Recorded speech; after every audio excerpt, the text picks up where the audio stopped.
Massive welcome. This is actually our 6th Rise, but the last 5 have been dedicated to accelerating diverse talent into leadership roles. This one is a different kind of agenda to accelerate. It is one that can promote social and economic inclusion, and it is about not just accelerating marketing, but accelerating inclusive marketing. And to do this today, we have like the most extraordinary lineup coming to trailblaze across this space. And we've got leaders for you that are really setting the bar in terms of really driving this agenda today. And I guess what we're calling this is the new ROI. And what you're going to learn about today and how to deliver is this new ROI. And you're never, ever going to look at the words ROI the same again, because this is about the return on inclusion. And this delivers and drives for our people, for our brands, for our businesses, and most importantly, the planet, because at the end of the day, diversity, equity, and inclusion is part of a sustainability and climate change story. So without further ado, I'm going to give you actually your first exercise. I haven't even picked up the clicker yet. But I'm going to get you to turn to the person on your right. And for just 1.5 minutes, and I need a timer for 1.5 minutes, each, you're going to tell them something about you that they would never find on your LinkedIn profile or your CV. Something surprising and hopefully delightful. So to the person on your right, please share your story now. Okay. I hope you heard some good stories. And if you come and find me later at the bar, you'll hear how in 1981 there was an assassination attempt to murder the Queen in my hometown. And the whole town colluded to keep it a secret until 2018. So, anyway, a quick story from Dunedin that you'd never guess. Anyway, so in that moment when you connected, you did 4 things, and these are 4 really important things to think about in terms of inclusive leadership. Jim agrees, there's a whole fishbowl on that later. We often think we don't have time to really get to know people better, but really in just a minute and a half, you heard a really different story about somebody that you were meeting probably for the very first time, hopefully. And then equally, often we look people up and down and we kind of make assumptions about people, but there is always a first and second story about everybody that we meet. The next thing is we started the day with active listening, and obviously you'll be doing a lot of active listening and learning today, but as leaders, it's always good to sort of sit in that listening place to our teams. And equally, we practiced what we call equal share of voice. And when you ever have a meeting, it's always good to give each person a couple of minutes to say what they need to say, to make sure you hear all the voices in your team. And particularly as leaders, that means you can get the most out of your diverse teams. And that was it's actually a proven fact brought to those clever people at MIT. So actually, it's a really good practice to really think about within your businesses. Okay, so the next question I have for you all today is, who is worried about being cancelled? Like, who's coming to this space and going, oh, I'm going to say the wrong thing, I'm really worried about what I might say and what I might think. Who thinks that? Put your hand up. I have my hand up. Okay, I have my hand up. So I think that is one of the big challenges. And of course, this shoe, even a shoe got cancelled the other day just for being on the foot of the wrong person. But just to say, Debbie Tambo, an inclusion partner at Creative Equals, is rocking that shoe today. So despite it being cancelled, it is still cool. And I think just, coming into the space today and really thinking about if we all feel a bit afraid of saying the wrong thing, what can we do? So 3 principles for today. How can we really think about curiosity, like how are we really going to learn? Thinking about courage, thinking about what do we need to unlearn, and then thinking about connection. And I think the really beautiful thing is human stories connect us all. So just thinking about all that we share as well. So I guess the question is, why are we shifting this focus to this today? And I think the challenge is in 2024, we're seeing a huge rollback on rights across the globe. Before I get there, though, I'm going to just wind back and talk a little bit about my own story and why I'm here. I started my career back in 1999 as a creative director at Ogilvy. And at the time, just 3% of the world's creative directors were women, just 3%. And of course, over the next 10 to 15 years of my career, I could see what happened when you didn't have diversity at the creative and design thinking table, and the bias that got built into the work. And so in 2016, I decided to, in a moment of madness, quit my job and set up a challenger brand back to the sector to do better on diversity and inclusion. And I'm so proud of some of the firsts that our team have done for the sector. You're going to hear about some of them later on today. But equally, on May the 25th in 2020, George Floyd was brutally murdered. And I think the whole world and the whole industry and every sector had a moment of racial reckoning and really committed to double down on diversity and inclusion efforts. You might remember Adland Commits. We helped facilitate the letter, and we had over 400 signatories. And the challenge is there are incredibly strong headwinds in this year against diversity and inclusion. We are seeing, coming from the far right, a rollback in rights that we actually thought we'd won already. So in terms of Roe versus Wade, in terms of affirmative action, driving racial equity across the US, and the Don't Say Gay bill. And of course, I'm sure we all saw the Bud Light backlash from last year. So there's suddenly a lot of fear around this space, and also a lot of pushback and a lot of rollbacks, particularly in terms of investment and budgets. But if we actually just stop here for a moment and we think about where did the roots of diversity, equity, and inclusion actually come from? Well, they start in 1948. They start when the Universal Bill of Human Rights was set out. And these defined the political, cultural, and social rights that we are all entitled to. We are all entitled to live, regardless of our race, our gender, our sexual orientation, our disabilities, our national heritage, and all the things to be free of discrimination. We all deserve to live with freedom and safety and dignity and respect. So if we take those pillars as the building blocks, as the framework for all our marketing and advertising and work, imagine the power that we could really unleash if we really stick to that.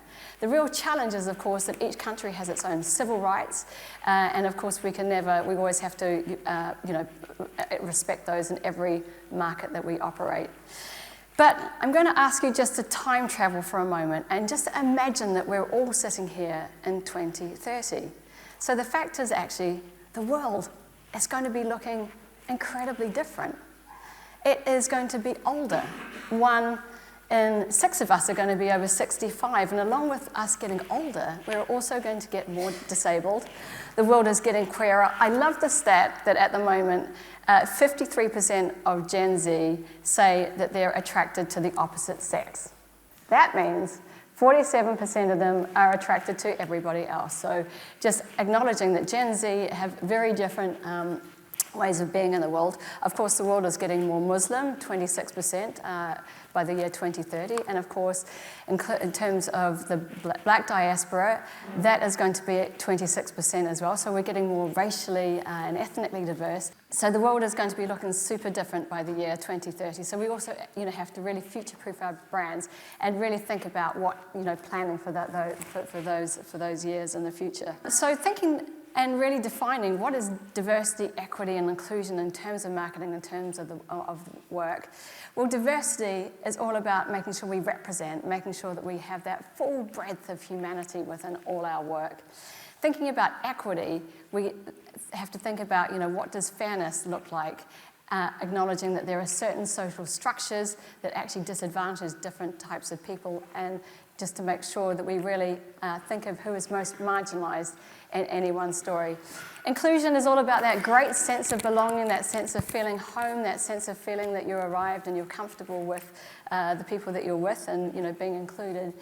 And to really think about how that comes to life. We're going to have a look at a couple of different pieces of work. And the first ad I'm going to show you, it's an ad. It's from the Crisps Out campaign from Walkers. And just, for the record, I'm always Crisps In. And we're going to just have a little look at that now and just really think about that in terms of diversity and representation. What are you doing? Well done, darling. Oh, did your kids make that? In here. Crazy. Crazy. Crazy. Whether you're crispin or crisp out, win a free lunch with Walkers. You like it? It's a great ad, right? And I think the thing about that ad is the Walkers team really thought about putting end-to-end inclusion right from the way that they did the insights to the way that they curated the work. It was set in 2023 in the middle of the cost of living crisis, so we see no one is dressed smartly, all the settings are very modest, and we see that everybody is authentically represented within that work, right down to the hairstyles. So in terms of thinking about another type of ad, we're going to think about the word equity, and we're going to watch this ad. And this is an ad from Reckitt from the Vanish team.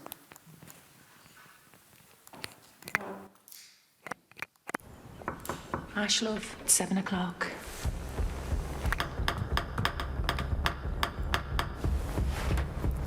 Have you not had your breakfast yet? She's on it. Come on, minute late. Traffic's a little bit lighter on a Friday. Ash, yeah, love, have this. Come on, Lily, out we go now. I'm leaving. Go. It was one of those really annoying teachers and forever when we saw her. Oh my God, Lily, shut up. Are we already done? Okay, Ash, let's have a look. You're gonna fail. That is exactly right. How are you meant to do that without a calculator? So you get on with this. I don't have my overlay. I can't read this. So funny. Someone pushed me. Okay. I don't know. They pushed me. I'll ring your mum. Will you go and sit in the sense room?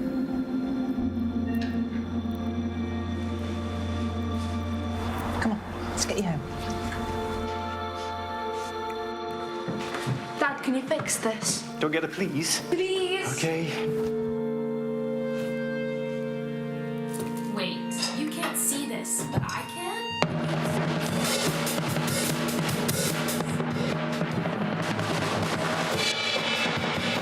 Ash, it's time to get up, love. Mum, have you seen my hoodie?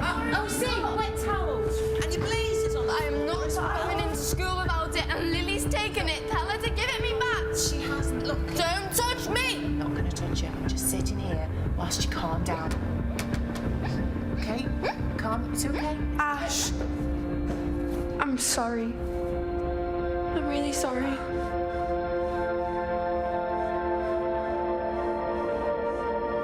Build a cruise ship if you like, Scott, but the rest of us, we're gonna make Marshmallow Towers.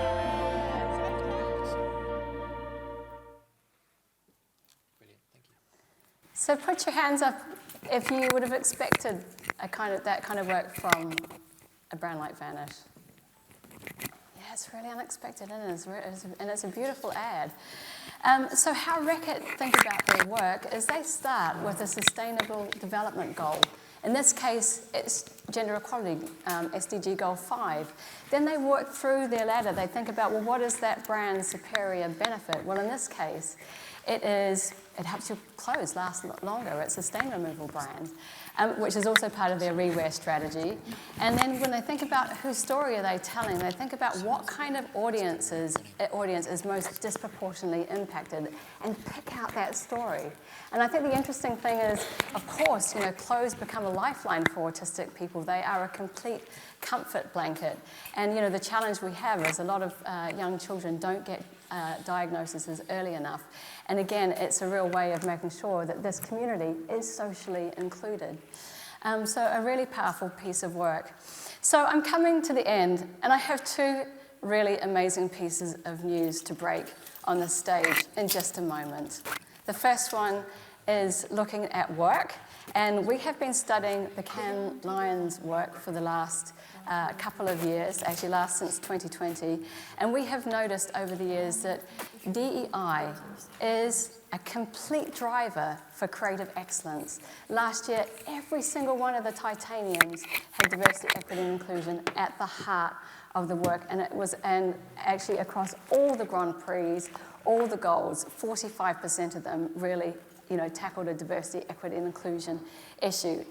Including, things like refugees, and God forbid we're all sending them all off to Rwanda on planes. So let's hope we get some work around that coming up soon.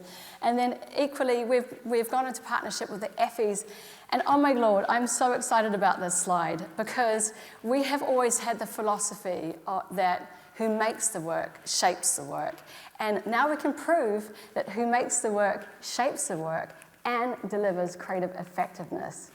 And so I'm going to show the slide, and I want you to all get your cameras out.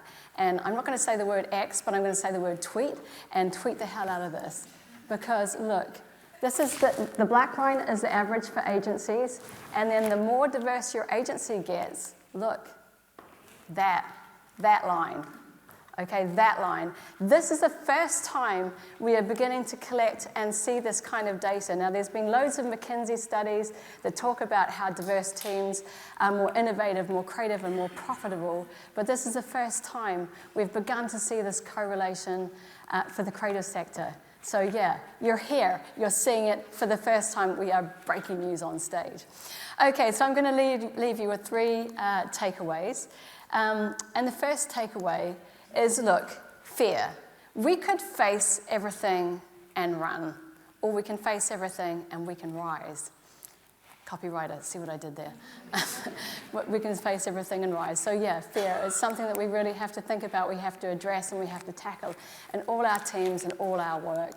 Secondly, DEI is your new ROI. Thank you. that is the timer. And it can shape, it is a driver for creative excellence and effectiveness. And you can see it's really is a differentiator to make your brand stand out. And it's also a way to actually make you future fit for 2030. And last thing is we all stand to gain. So you know the phrase, a rising tide floats all boats. And of course that is equally true, and once you also apply equity within that statement. Okay, now we're about to introduce our next speaker, and I take full responsibility for any language that's going to come out on the stage.